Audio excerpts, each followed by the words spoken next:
Hello friends, मैं शीतल पांडे आपका अपने यूट्यूब चैनल में स्वागत करती हूँ। आज हम class 11th chemistry chemical bonding chapter से कॉन्सेप्ट लेकर आए हैं जिसका नाम है फजान्स रूल। फ्रेंड्स, फजान्स रूल को कासिमिर फजान ने 1924 में दिया था और जितना अच्छा इनका नाम है उतना ही अच्छा ये कॉन्सेप्ट भी है, क्योंकि ये पोलराइजिंग पावर को, पोलराइजेबिलिटी को बहुत ही ईजी वे में एक्सप्लेन करता है। और फ्रेंड्स, ये बताते क्या है इस रूल में कि जो पोलराइजिंग पावर होती है वो कैटायन की या रेडायन की, एनायन की या कैटायन की, किसकी ज़्यादा होगी या किसके कंपैरिजन में कब घटेगी कब बढ़ेगी। तो चलिए फ्रेंड्स शुरू करते हैं।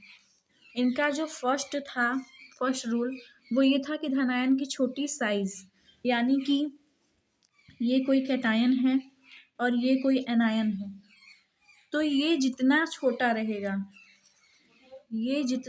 रहेगा उतना ही ये एनायन को बहुत अच्छे से पोलराइज करने का पावर रखता है। यानी कि जो भी कैटायंस होते हैं उनकी जितनी भी स्मॉल साइज रहेगी, जितना स्मॉल वो होते चले जाएंगे उतना ही उसका पोलराइजिंग पावर बढ़ेगा किसी भी एनायन के प्रति। यानी कि आप समझिए कि ये आपके दादा हैं और ये आप हैं, तो कोई भी छोटा बच्चा अपने दादा से बहुत ज़्यादा लगाव रखता है और उसके दादा का स्नेह उसके प्रति बहुत ज़्यादा होता है। तो ये आपसे बड़े हैं, तो इनका और आपका अट्रैक्शन जो है वो बहुत ही ज़्यादा है। तो आप जो छोटे हैं, आप इन्हें अट्रैक्ट करने में, अपनी तरफ अट्रैक्ट करने में बहुत ज़्यादा एबल हैं। आपकी जो पावर है वो उन्हें अट्रैक्ट करने के लिए काफ़ी है। तो ये जो कैटायन है यानी कि आप हैं, आपके दादा यानी एनायन, वो बड़ा साइज होगा एनायन का और कैटायन का छोटा साइज होगा, लेकिन ये इसे पोलराइज करने में बहुत ही अच्छी तरीके से एबल है। किसके कंपैरिजन में? जितने भी बड़े कैटायन हैं उनके कंपैरिजन में। यानी कि ये इसे पोलराइज कर सकता है लेकिन बहुत अच्छे तरीके से नहीं, क्योंकि दादा आपके हैं, अगर वो आपके पापा को हो सकता है कि आपसे कम मानते तो हैं, लेकिन उनका जो अट्रैक्शन है वो आपके प्रति ज़्यादा और इनके प्रति कम होगा। तो फ्रेंड्स, जितने भी बड़े कैटायन हैं वो पोलराइज तो करेंगे लेकिन इनकी तुलना में कम करेंगे। हम एग्जाम्पल में देखते हैं। एग्जाम्पल हमारा कहता है कि KCl, NaCl, LiCl, CaCl2, MgCl2 और BeCl2। इसमें हम क्या देख रहे हैं कि हमारा आयनिक रेडियाई है वो घट रहा है, यानी कि K का ज़्यादा, Na का कम, Li का और कम। तो फ्रेंड्स, आयनिक रेडियाई हमारा घट रहा है यानी कि हमारी साइज़ घट रही है, यानी कि ये बड़ा होगा, ये उससे छोटा और ये सबसे छोटा होगा। तो इसमें पोलराइजिंग पावर बढ़ रही है और आयनिक रेडियाई घट रही है। इनमें दो चीज़ें हो रही हैं। हमारा जो आयनिक रेडियाई है वो क्या हो रहा है? डिक्रीज हो रहा है, और जो हमारा पोलराइजिंग पावर है वो हमारा इंक्रीज हो रहा है। इसमें भी सेम वही बात है कि आयनिक रेडियाई घट रहा है और पोलराइजिंग पावर बढ़ रहा है। अगर हम इन तीनों में देखें तो पोलराइजिंग पावर बढ़ने का क्रम ऐसा होगा और इनमें देखें तो ऐसा होगा। और आयनिक रेडियाई के लिए देखें तो ये बड़ा, ये छोटा और ये सबसे छोटा। तो फ्रेंड्स, इसमें सबसे ज़्यादा जो पोलराइजिंग पावर है वो Li की है। मैंने आपको बताया कि क्यों है। जितने भी छोटे कैटायन हैं वो एनायन को जल्दी पोलराइज करेंगे। एक रूल इनका ये था।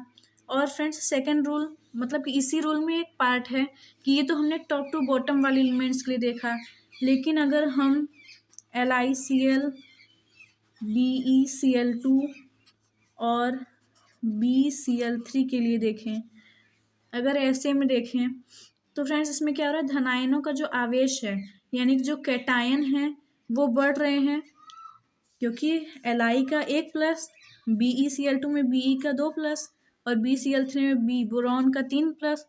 तो जब इनके प्लस यानी कि कैटायन बढ़ रहे हैं तो इनकी भी तो साइज घट रही है। क्या जो Li की साइज होगी वो Be की होगी? नहीं, ऐसा नहीं हो सकता। Li की बड़ी होगी, Be की उससे छोटी और B की सबसे छोटी होगी। तो जितने भी छोटे साइज वाले हैं वो जल्दी अट्रैक्ट करेंगे, वो जल्दी पोलराइज करेंगे। तो इनका क्रम भी ऐसा होगा, यानी कि B इसमें सबसे ज़्यादा पोलराइज करेगा।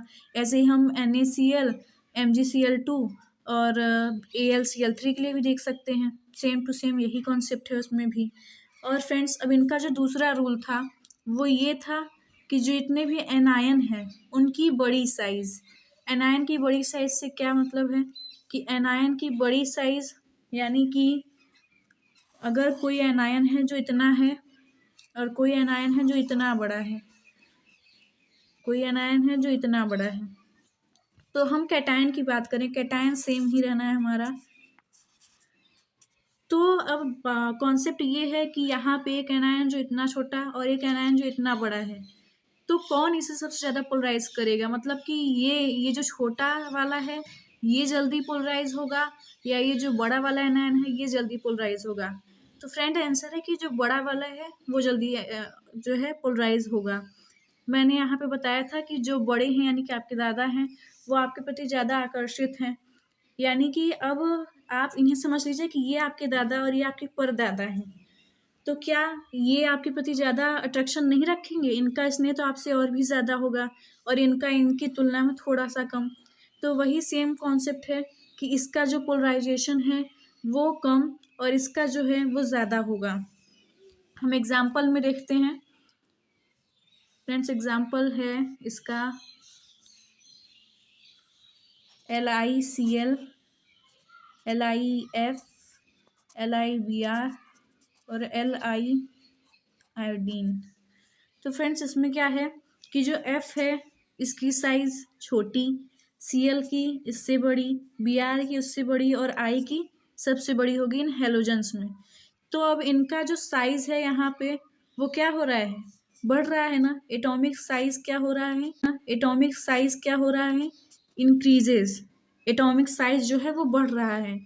तो फिर जब एटॉमिक साइज़ बढ़ रहा है तो हमने बताया यहाँ पे कि जो बड़ा एनायन है वो जल्दी पोलराइज हो रहा है कैटायन से, यानी कि जो इनका पोलराइजिंग पावर है, पोलराइजिंग पावर जो होगा वो भी क्या होगा, इंक्रीज होगा, क्योंकि इनका जो बड़ा फिर इसका और बड़ा इसका और बड़ा, तो इन लोग का जो अट्रैक्शन है वो और बढ़ता जाएगा। जबकि Li आप जान रहे हैं कि ये सिर्फ Li का जो साइज़ है वो तो सेम है, लेकिन इनका जो एनायन का साइज़ है वो बढ़ घट रहा है। तो जिसका बड़ा साइज़ है यानी कि बड़े साइज़ के एनायन कैटायन से जल्दी पोलराइज हो जाते हैं। और फ्रेंड्स इनका थर्ड जो रूल था वो था धनायन का अनक्रिय गैस इलेक्ट्रॉनिक विन्यास, यानी कि स्यूडो इनर्ट गैस कहिए या नॉन इनर्ट गैस कहिए। तो फ्रेंड्स उसमें क्या है कि अगर हम मान लेते हैं कि जो Ca है, जो Ca2+ है, Ca2+ एंड Pb2+, तो फ्रेंड्स इनका जो साइज़ है वो सेम है, भले ही ये एक ग्रुप के मेंबर नहीं है लेकिन इनका जो साइज़ है वो लगभग सेम है। लेकिन ये जो Ca2+ है और ये जो Pb2+ है, इसके अगर हम आउटर मोस्ट शेल में देखें तो 2+ होने की वजह से सिर्फ 8 इलेक्ट्रॉन बचे रह जाएंगे, और Pb में हम देखें तो इसका भी 2+ आयनाइज करने के बाद 18 इलेक्ट्रॉन है। तो फ्रेंड्स यहाँ पे हो ये रहा है कि Ca के जो लास्ट शेल में इलेक्ट्रॉन्स हैं वो हम स्यूडो इनर्ट गैस नहीं सॉरी इनर्ट गैस में लेंगे। इनर्ट गैस में यानी कि ये अक्रिय गैस का जो भी संरचना है वो प्राप्त कर चुका है। और ये जो Pb है इसके लास्ट में भी आउटर मोस्ट शेल में भी 18 इलेक्ट्रॉन हैं, लेकिन ये इमेजिनरी हैं, ये स्यूडो इनर्ट गैस में आ जाएंगे। ये इमेजिनरी माना गया है, इसलिए जो Pb की साइज़ है, जो Pb की साइज़ है वो Ca के बराबर है, लेकिन जो Pb की पोलराइजिंग पावर है वो Ca से ज़्यादा मानी जाएगी। यानी कि थर्ड रूल इनका यही बताता है कि जिन दो एटम्स की साइज़ बराबर तो हैं लेकिन जो इमेजिनरी नॉन इनर्ट गैसेस में आ रहे हैं उनका जो पोलराइजिंग पावर है वो ज़्यादा होगा। थैंक यू फ्रेंड्स, वीडियो पसंद आए तो लाइक और सब्सक्राइब ज़रूर करिएगा।